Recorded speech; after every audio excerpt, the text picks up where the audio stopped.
안녕하세요. 사고TV 구독자 여러분, 조일영입니다. 자, 오늘의 주제는요, 재회 성공 확률, 재회 성공 어떻게 하면은 할 수 있을지, 그리고 재회 후에 뭐 어떻게 해야 좋을지, 이런 부분에 대해서 좀 간략하게, 짧지만, 소개를 해드릴까 합니다. 자, 그러면 재회 성공은 어떻게 되는 걸까요? 자, 재회 성공은요, 사람들이 굉장히 착각을 하는 게, 무조건 다시 잘해줘야 되고, 그 사람한테 내가 실망시켰던 부분, 신뢰를 떨어뜨렸던 부분에 대해서 믿음을 줘야 되지 재회가 될 수 있다 생각을 해요. 근데 재회는 그렇게 생각하지 마시고, 그리워야지 재회가 된다고 보시면 됩니다. 믿음보단 그리움이라는 거죠. 제가 이렇게 11년 동안 이 카페를 운영하면서, 이렇게 뭔가 고객분들한테 항상 말씀드리는 게 여지가 중요하다는 거예요. 여지. 즉 내가 진심을 전하고 싶어도 상대방이 그 진심을 들어주고 싶을 때 얘기해야 효과가 있는 거예요. 예를 들면 상대방이 그만하자고 했는데 내가 답답해서 못 참고 우리 만나서 얘기하자, 혹은 찾아가서 연락을 한다든지, 아니면 주변 사람들한테 도움을 요청한다든지, 그런 것들이 과연 상대방한테 와닿을지 않을지를 한번 이성적으로 자기 스스로 생각을 해봐요. 당연히 와닿지가 않잖아요. 근데 예를 들면 상대방이 어느 날 갑자기 연락이 먼저 온다든지, 먼저 대화를 하자고 연락이 온다든지, 미안하다고 사과를 한다든지, 안부 연락을 묻는다든지, 물론 그 과정에서 뭐 여지 컨트롤이 필요하겠죠. 여지 컨트롤 모르시는 분들은 나중에 시간 지나면은 내가 어장관리 당한 거 아닌가? 아마도 그런 생각이 들 수도 있어요. 근데 그건 어장관리가 아니고 내가 여지가 생겼을 때 여지 컨트롤을 못했던 것뿐이에요. 결국 그렇게 흐름이 흘러가면 어떻겠어요? 대화가 되게 잘 되지 않을까요? 적어도 두세 마디는 오고 갈 수 있잖아요. 상대방이 나한테 철수야 잘 지내니? 나는 잘 지내지. 미희 넌 어때? 이런 식으로 대화는 오고 갈 수 있지 않나라고 생각이 듭니다. 그만큼 이 믿음보다는 이 여지가 중요하고, 그 여지는 즉 그리움이다라고 보시면 됩니다. 자, 두 번째는 어떻게 하면 재회에 성공할 수 있을까요? 가장 좋은 거는 내가 지금 어떤 상황인지를 인지를 하면 돼요. 내가 골든타임 존인지, 단기적 존인지, 장기적 존인지, 그리고 상대방이 한테 헤어지고 나서 매달린 적이 있는지, 그리고 매달렸다면 매듭 문자를 보냈는지, 그리고 상대방이랑 나랑 처음 이별인지 아닌지, 그리고 상대방이 나한테 선연락을 해주는지 안 해주는지, 이러한 것들을 한번 분석해 보면 좋을 것 같아요. 근데 사람들이 좀 착각을 하는 게, 예전에 재회했던 방법들 있죠. 내가 예전에 여자친구랑 헤어져서 다음날 찾아가서 재회했다. 사실 그거를 그대로 적용시키는 분들이 많아요. 과거의 재회 이력을.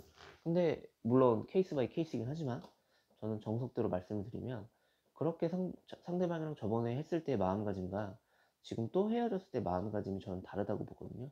너무 방법론 쪽에서 접근하지 마시고 지금 상대방의 마음이 어떨지를 헤아린 다음에 거기에 맞춰서 대응을 하시는 게 굉장히 중요하다고 봅니다. 한 가지 가장 정확한 포인트는, 연애 기간을 떠나서, 연애 기간도 중요하죠. 오래 사귈수록 교감이라는 게 있는 거니까. 근데 헤어지고 나서 내가 헤어진 기간이 길어지고 있다. 하루하루 흘러갈수록 재회 확률은 무조건 낮아진다고 보시면 돼요. 그래서 의뢰를 하시든 아니면 본인이 잡든, 하루라도 빨리 후회가 있다면, 미련이 있다면 하루라도 빨리 내가 대응을 할 수 있는 방법들을 연구하고 노력하시는 게 굉장히 중요하다고 봅니다. 왜냐면 그러한 중요한 순간들이 지나가 버리면은 나중에 내가 그 사람한테 미련이 있어서 접근하거나 연락을 기다릴 때 이미 다른 타인을 만나고 있거나, 아니면 나는 이미 잊혀진 사람이 되어 있을 수도 있어요.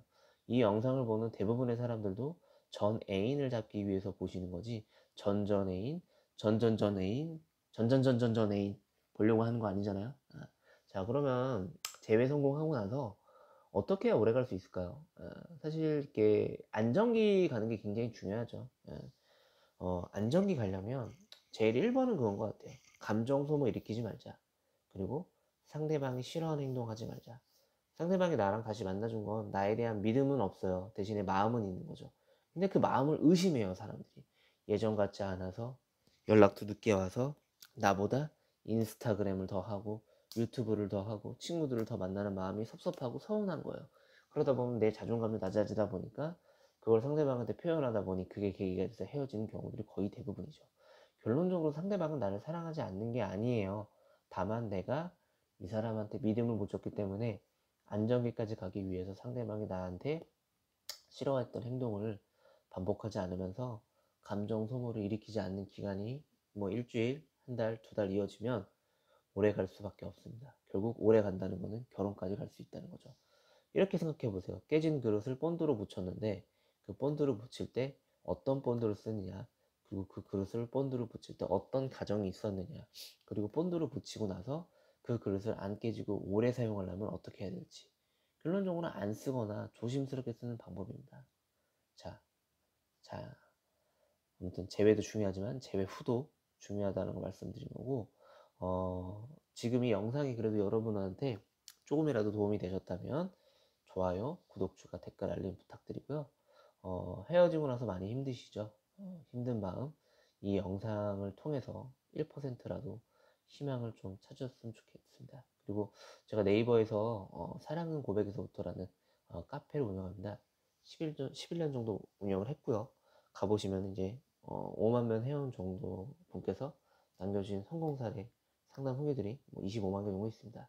그런 거 보면서 참고하시면은 제외하는 과정에서 많이 도움이 될 거고, 그 분들과 뭐 댓글이든 뭐 쪽지가 됐든 소통하면서 지내시면 아무래도 재회를 혼자서 하는 과정에서 더 많이 도움이 되지 않을까라고 생각하고요. 거기 고민 게시판이나 그런 것도 이용해 주시면 저랑 또 상담도 가능하고, 또 더 관심 있으신 분은 무료 상담도 신청해 주시면은 무료 상담도 가능하니까 한번 둘러서 회원가입 하셔서 한번 보시면 좋으실 것 같습니다. 자, 그러면 저는 다음엔 더욱더 유익한 정보로 찾아올게요. 지금까지 사고부TV 조유령이었고요. 사고부 행님들 안녕.